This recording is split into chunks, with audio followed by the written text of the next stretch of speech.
Então, pessoal, continuando nossas videoaulas, agora nós vamos falar sobre outro fator climático, que são as correntes marítimas. Do livro de vocês, nós temos aqui, ó, as correntes marítimas ou oceânicas são extensas porções de água que se deslocam pelos oceanos. Podem ou não percorrer caminhos definidos no oceano de acordo com o contorno dos continentes, interferindo nos elementos climáticos e, consequentemente, no clima das regiões em que atuam, uma vez que transportam umidade e calor, além de proporcionar o equilíbrio dos ecossistemas marinhos. As correntes são homogêneas e podem ser frias ou quentes. São formadas pelos ventos e pela movimentação da Terra, em especial pelo aumento de rotação, que faz com que se movam em direções contrárias no hemisfério norte e no hemisfério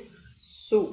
Beleza. Aí aqui abaixo nós temos uma figura no livro de vocês mostrando as correntes marítimas, certo? Essas em vermelho são correntes marítimas quentes e essas em azul são correntes marítimas frias. Vejam como elas se deslocam, contornando os continentes. Aí nós temos aqui, ó, do lado, as correntes marítimas se movimentam no sentido horário, no hemisfério norte, e no sentido anti-horário, no hemisfério sul, certo?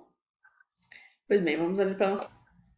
Então, nós temos aqui a definição das correntes marítimas, né, que são porções de água extensas que fazem movimento de deslocamento nos oceanos.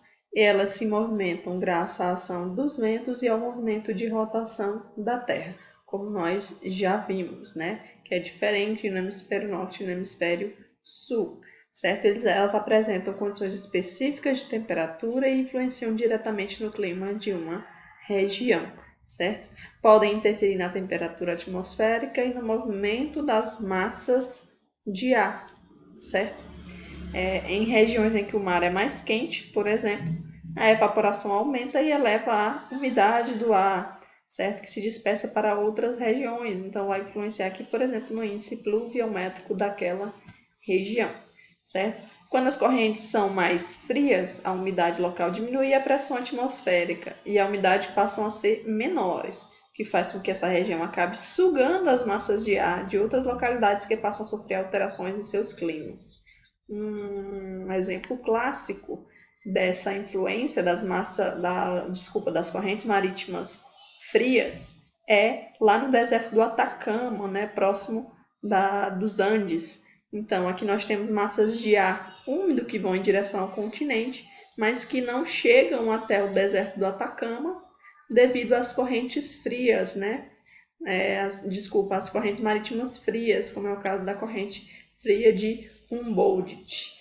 Então, ela vem e suga a umidade dessa massa de ar úmida, faz com que ocorra a formação de chuvas no próprio oceano, não permitindo que essa precipitação chegue até o deserto, né? Chegue até o continente, lá no deserto do Atacama. Por isso que lá forma-se esse deserto, certo?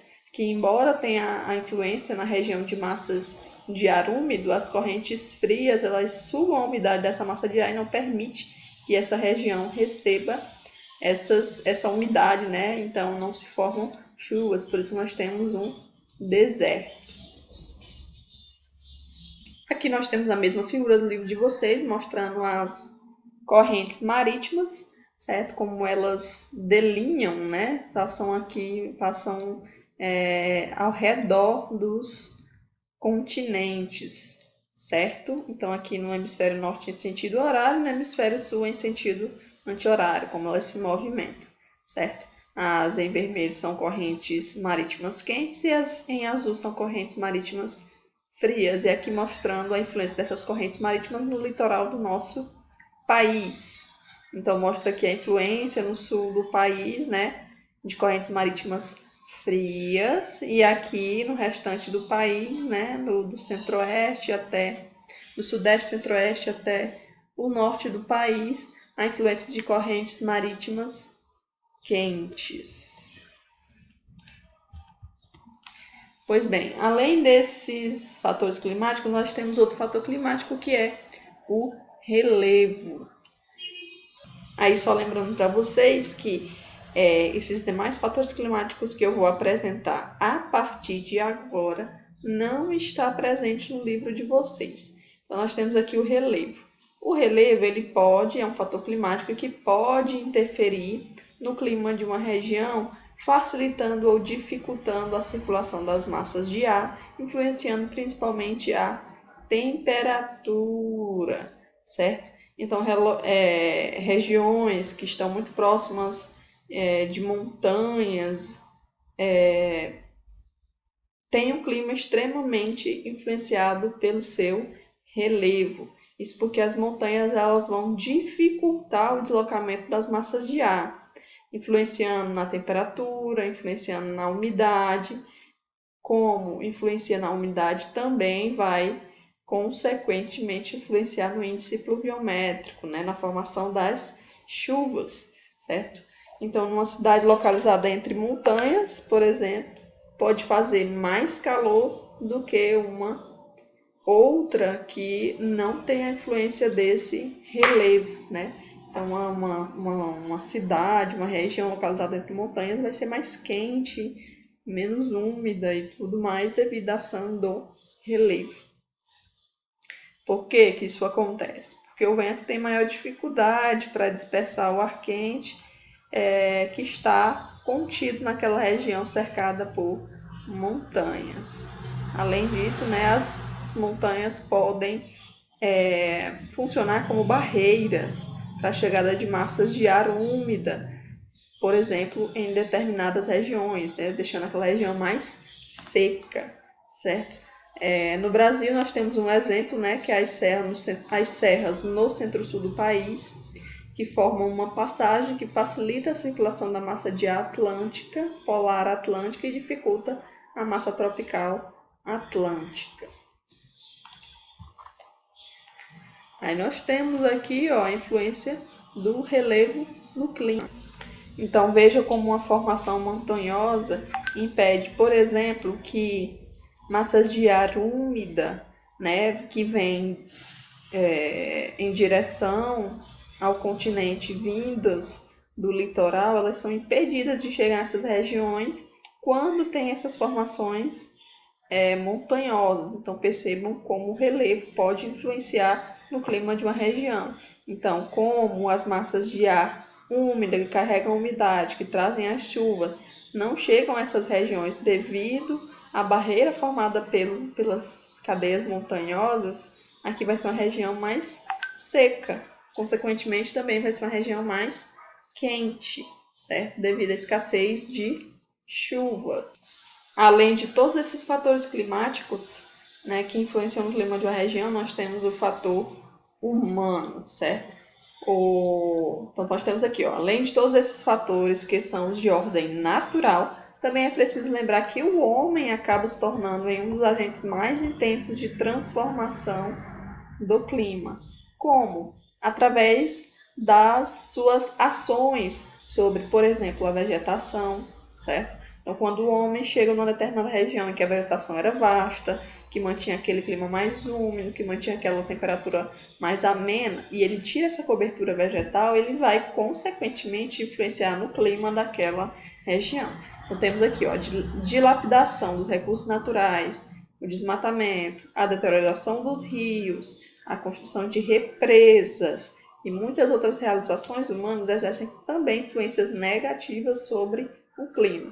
Se você parar para pensar, por exemplo, numa represa, então aquela região que não tinha uma grande coleção de água, de repente o homem represa uma grande quantidade de água naquele lugar, a umidade vai aumentar a pluviosidade, então o homem vai interferir no clima daquela região que antes era de uma forma e depois fica de outra forma devido à ação do homem, certo? Ele tanto pode ser responsável por fenômenos climáticos mais localizados, como é o caso da formação de fenômenos como as ilhas de calor, a inversão térmica e etc., quanto por processos mais amplos e diversificados, como, por exemplo, o caso do aquecimento global, que está transformando o clima do mundo inteiro, certo? Então, lidar com todas essas transformações ocasionadas pelo homem, pela ação antrópica, é um dos desafios maiores, né, para todos nós que vivemos nesse planeta e que dependemos dele, né? Outra forma que nós influenciamos no clima é através do processo de urbanização.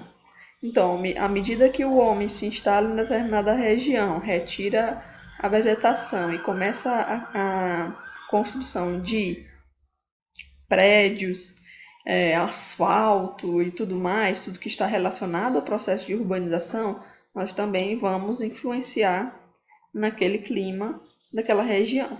Então, daqui, ó, das ações humanas, a expansão da urbanização tem sido um dos maiores problemas das mudanças climáticas, uma vez que influenciam diretamente no clima local. Nos grandes centros urbanos existem muitas construções, muito concreto, muito asfalto, que são fatores que retêm o calor. Então, essas construções elas vão reter o calor, aumentando a temperatura no local. Além disso, ainda retiramos a cobertura vegetal, retiramos a vegetação, certo? Diminuindo a umidade também da região. Aí nós temos atrelado a tudo isso a grande quantidade de veículos que trazem muita poluição ao ar. Todos esses fatores, né? Construções, asfalto, pouca cobertura vegetal, veículos, muitos veículos, poluição do ar, gera a formação das chamadas ilhas de calor, que altera, né, o clima das grandes cidades. Portanto, a urbanização também vai influenciar no clima, principalmente elevando a temperatura anual e diminuindo a umidade de uma região. Então, aqui nós terminamos a nossa aula sobre os elementos e fatores climáticos. Nas nossas próximas videoaulas nós vamos terminar o conteúdo, né, falando sobre os biomas do nosso planeta, certo? Os biomas que nós temos nas diferentes regiões do nosso planeta. Então, até as próximas videoaulas.